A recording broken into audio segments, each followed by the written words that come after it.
The views and opinions of this broadcast do not reflect the views and opinions of Armed Media, New Productions and its affiliates.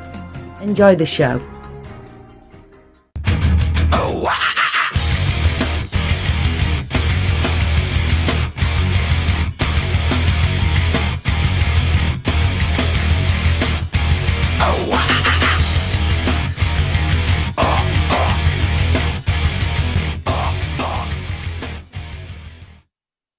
Well, good evening, ladies and gentlemen. Welcome to the Sports Insider. We are back, and my name is Glenn Spillman, coming at you on Armed Radio. Folks, exciting things we got going on tonight. But first, if you would like to call in, here's the number, 800-508-5431. Again, that is 1-800-508-5431. The boys down at the station will queue you up and we will get your questions answered to the best of our ability. First off, even though that I'm not a New England Patriots fan, I have to say to the boys back east, congratulations.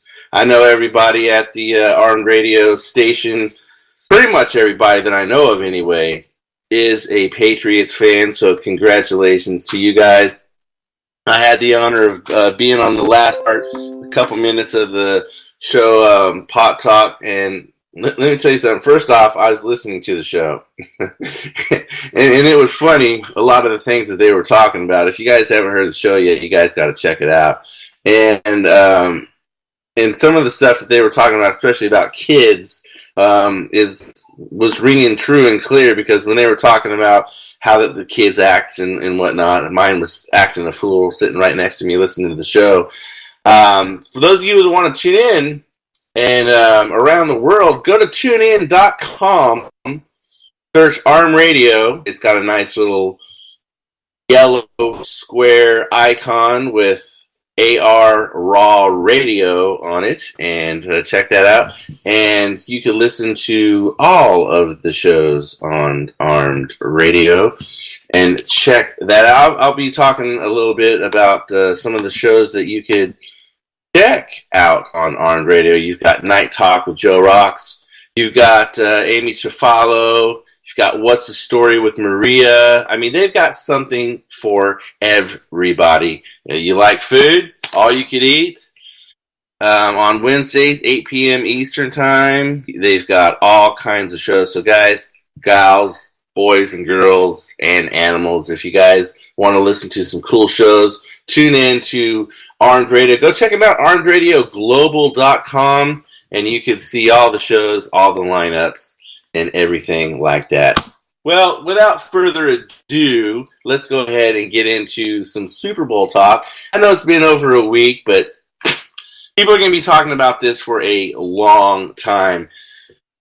G-O-A-T. What does that spell? That spells goat. I'm not talking about the animal. I'm not talking about the Satanist little goat head. I'm talking about the greatest of all time. Mr. Tom Brady, congratulations, sir. 41 years old. This cat does some phenomenal stuff. I mean, granted, people are going to say, well, they got lucky against Mahomes and the Chiefs because of a coin flip. The game was decided on a coin flip. No. The game was decided on Brady and team marching down and scoring a touchdown. Now, let me just make one thing clear. I am not a New England Patriots fan. I'm not jumping on the bandwagon here. I'm an Oakland Raider fan. Now, granted, the Oakland Raiders suck worse than suck right now, and I am not too happy with them going to Las Vegas, so probably what I'll do, and I've talked about this before, is become an LA Rams fan. Well, as an LA Rams fan of the Super Bowl, and I did want them to win, that would have been good for the city of LA, because, I mean, think about it. Who did the Boston Red Sox play in the World Series? Los Angeles Dodgers. Who did the Patriots play in the Super Bowl? The Los Angeles Rams. So we have a nice little rivalry here between the Los Angeles West Coast and the New England East Coast. So, interesting stuff. I like to throw little interesting nuggets here and there throughout the show. Now, interestingly enough, I'm not going to throw a lot of statistics at you right now, but I am going to say, if you wanted to go to the Super Bowl this year, the cheapest ticket that you could find, the absolute cheapest, was $3,626. The average ticket was $5,682. Now, some knucklehead or multiple knuckleheads spent the most expensive ticket to the Super Bowl was $175,790. I'm telling you, folks, if I'm paying that much for a ticket, there better be some copulatory activities going on. They better let me put on some pinstripes and be a ref somewhere. For most states across the nation, you could buy a pretty nice freaking house with 175. That's a house. You go to the Midwest, that's a pretty freaking nice house. 4-bedroom brick home. California, not so much. That'll buy you maybe a third of a house, but depending on where you live. But $175,790, most expensive ticket to the Super Bowl. Absolutely freaking ridiculous. Now, the Super Bowl, to me, was a little bit of a yawner. And when I say yawner, I mean it was boring. To me personally, and to a lot of people around the world that was watching it. Heck, if you did the over-under, I freaking hope that you did the under, because there was only 16 points scored. Patriots won by the score of 13-3. First quarter, a blanket, nothing, a duck egg, absolutely zero zip, nada, nothing. Nobody scored anything. Second quarter, New England, they scored 3. The Rams blanketed the whole freaking first half. Third quarter, New England, nothing. It made things exciting. The LA Rams came down and got a field goal. So it made things interesting. It was now a tie game, 3-3. Fourth quarter comes, and I don't remember correctly, so don't quote me on this. I think on the sidelines, you could see Tom Brady in a corner somewhere unleashing and opening a can of Unleash the Beast, because that's exactly what happened. Scored 10 points in the fourth quarter. There was no way. Now, the Rams, I don't want to hear anybody with the freaking calls and, there were some no calls. There were no calls on both sides. You're going to get no calls on any game in the NFL, any time of any season on any year. I don't care. These guys are not perfect. They're not, robots that can call every freaking... And if you called everything that you saw in a football game, you'd be throwing flags all day long. All night long. Now, the Rams were one of the most prolific offensive teams in the league up until this game. If you look at the rushing yards, they had 62 total rushing yards. Todd Gurley had 35, C.J. Anderson had 22, Robert Woods had 5. That's very anemic, especially for a Super Bowl. New England rushing, 154, almost 3 times the amount of the Rams. Now, Sonny Michael almost broke the century mark. He had 94 rushing yards on 18 carries, averaged about 5.2, had 1 TD. Now let's go to the receiving statistics. They're a little bit more in tune with each other. New England had 262 yards. Los Angeles had 229. So New England got it done on the ground. It doesn't matter. I'm not going to keep spitting out a bunch of statistics at you, but they both did have 1 fumble. And I just if Tom Brady goes and he stays healthy and everyone stays on the team, there's not any ridiculous trades. If Tom Brady gets number 7, I don't want to hear any arguments with any, because there's a former co-host on the show that argued that Joe Montana was the greatest of all time. Well, he played in a different era. He played in this. He played in that. Blah, blah, freaking blah. Well, Tom Brady has a ring for every finger of his right or left hand and one finger on the other hand. He's got 6. You can't argue with 6 rings. Like Michael Jordan's got 6 rings. You can't argue with that. You cannot say that Kobe Bryant is the GOAT. Michael Jordan is. Can't, now if Kobe would have won 2 more and had 6 and Jordan 6, then you have an argument there. Then you could start breaking down and splitting hairs and talking semantics. But now let's look at the magnitude here of the win. Tom Brady's 41 freaking years old.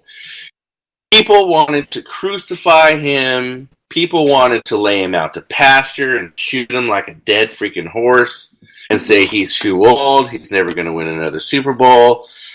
And he comes out and does it at 41. Now, in sports, I don't care what sport it is, when you're in even 32 years old, they think you're old. And you're not going to do anything and you're out to pasture. Tom Brady, now Jimmy was talking about this in his in Pot Talk. Tom Brady does a lot of working out with bands. So he's stretching the muscle out instead of bulking out with weights. And if you bulk out with weights and you try and throw a football, you're going to have a short snap. You're going to have your motion is not going to be as fluid as you would if you had an elongated and you stretched those muscles out. I mean, I could get into physiology and talk about that, but I don't want to bore you guys with that kind of stuff right now. Brady, I was talking to some people the other day, and I said, you know what? If Brady wins the Super Bowl, he should retire and go out on top. I don't want to see him be like Michael Jordan or heck, even Montana. Montana should have retired, but he went and he played for the Chiefs, and he just kind of, you don't even remember those years. But I take that back now because Tom Brady's still in great shape, mentally, physically, probably spiritually. I don't know, but the guy is freaking on top, and if you had to bet dollars to donuts, I would bet that they are going to end up in the Super Bowl again next year, and they might play someone like the Saints. Now, everyone said that the Saints should have won that game, and it should have been. Yeah, I will say this: if the Saints would have went to the Super Bowl, it wouldn't have been a 13-3 game. It would have been more like 28-31. Because Tom Brady's a gunslinger when he has to be, and Breeze is a gunslinger. And it would have been running game, passing game. I think the defense is better on the Saints than it is on the Patriots, but I still think the Patriots would have won that game. Like I said, the score probably would have been more like 28-31. From personal, Jimmy Bell and company, they're in Boston, so they were at the parade, and there was balls to the wall people from what they told me, and from the pictures that I saw. Think about, he told me that Boston was, the city of Boston is very, very small, very tight. Now think about putting 1.5 million people into that space during the Super Bowl parade. Think about that. I heard Gronk got hit with a beer can. You know what, though? I mean, that's just just sad. I mean, that happened with, I forget the player's name on the Boston Red Sox, but he got hit with a can as well during their parade when they won the World Series. But anyway, again, congratulations to the New England Patriots. I guess someone's trying to call in. I've got someone texting me right now saying, I called 3 times. Do I leave a voicemail? Well, it took them to voicemail. So if the powers that be, if someone's trying to call in, again, if you want to call in, let me get you that phone number again. If you want to call in, the number is 1-800-508-5431. Again, 800-508-5431.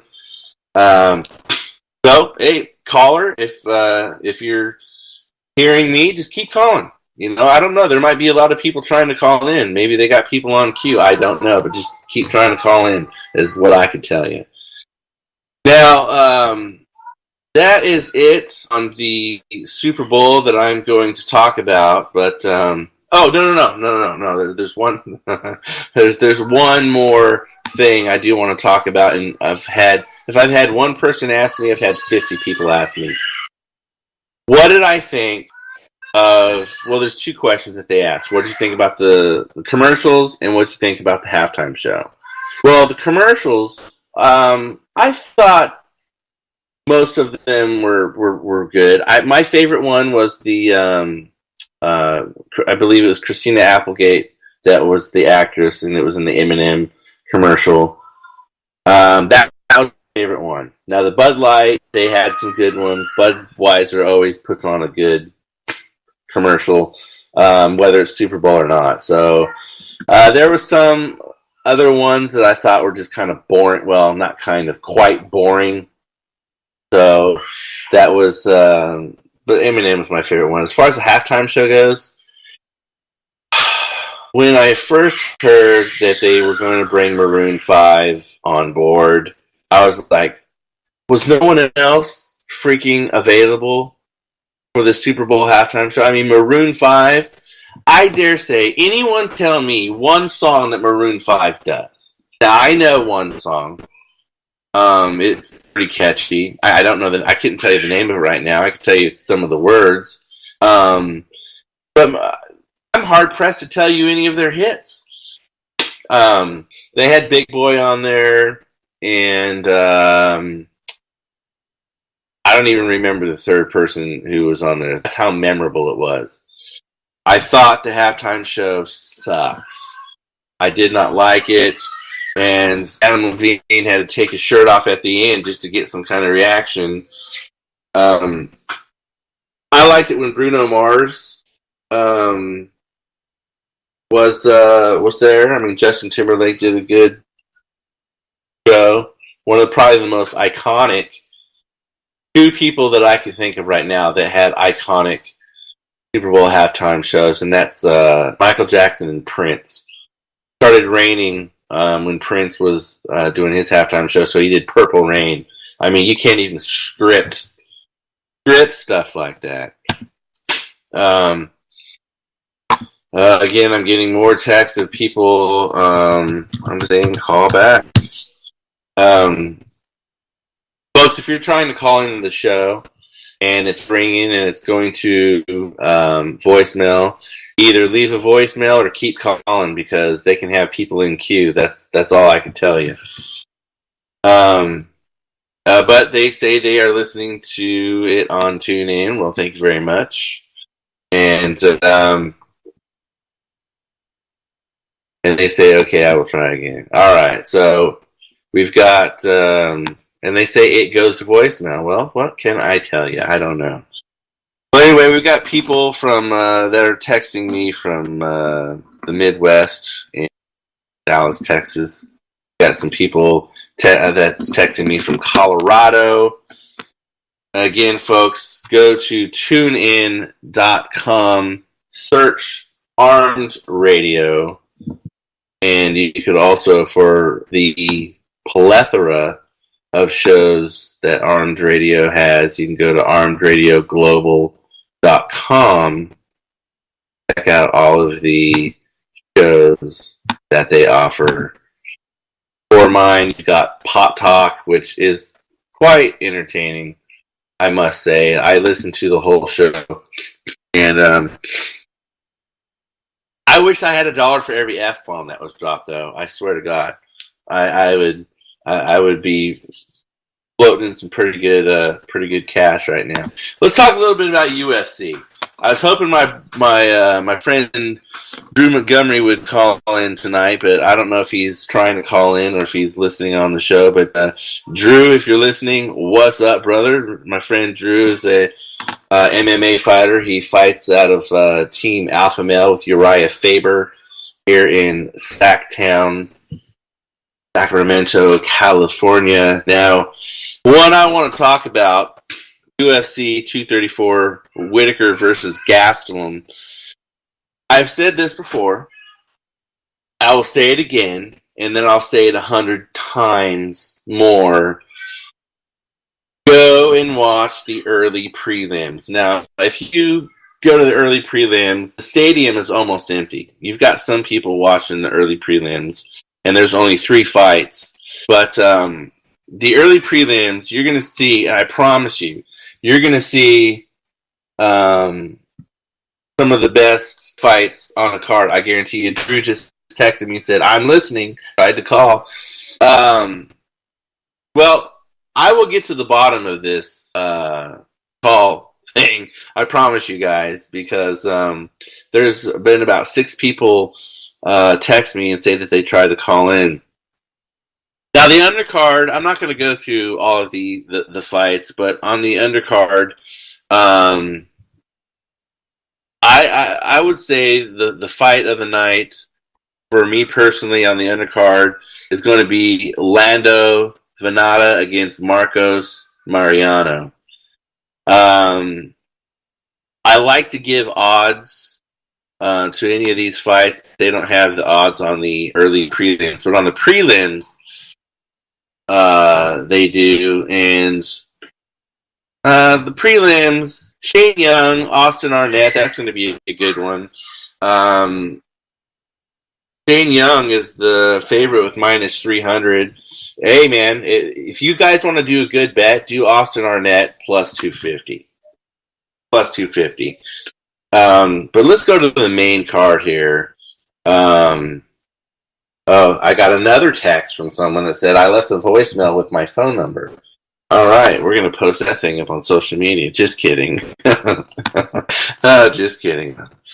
The fight of the night for me on the main card, if I butcher this guy's name, I do apologize. If he ever listens to the show and he hears it, don't punch me in the face. But Israel Adesanya, if that's how you say his last name, I apologize if I butchered it, against Anderson Silva. Anderson Silva is plus 470. Israel is minus 770. Now, Anderson Silva, I mean, the guy is absolutely freaking phenomenal fighter. And I wish that was the main event. But it's not. You got the middleweight title bouts. Robert Whitaker against Kelvin Gastelum. I've got to go with Robert Whitaker. I mean, I wish Drew was on this call to kind of debate this with me. I'd love to hear. And if Drew, if you're listening, text me real quick and tell me who you think you got in this this title fight. Whitaker's minus 265. Gastelum is plus 215. I think it's tomorrow, folks, and you can watch it on pay-per-view. But I'm not exactly sure. But if you guys go and you have like ESPN Plus or whatever, I believe you could watch it on that. But if you guys get a couple of your buds together and throw down some cash and buy the pay-per-view, because I'm telling you, you will not. I'm looking through all the fights right now, and I don't see any bad fights at all. But anyway, folks, I've got 1 minute left. We are on every single Friday at 6 p.m. Pacific, 9 p.m. Eastern. Again, 6 p.m. Pacific, 9 p.m. Eastern, every single Friday on armedradioglobal.com. Go check out all the shows. And go to tunein.com, search Armed Radio, and you can listen to this show amongst others.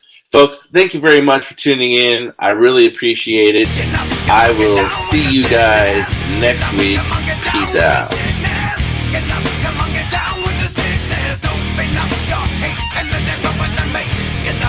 Get down with the sickness, you must not get up.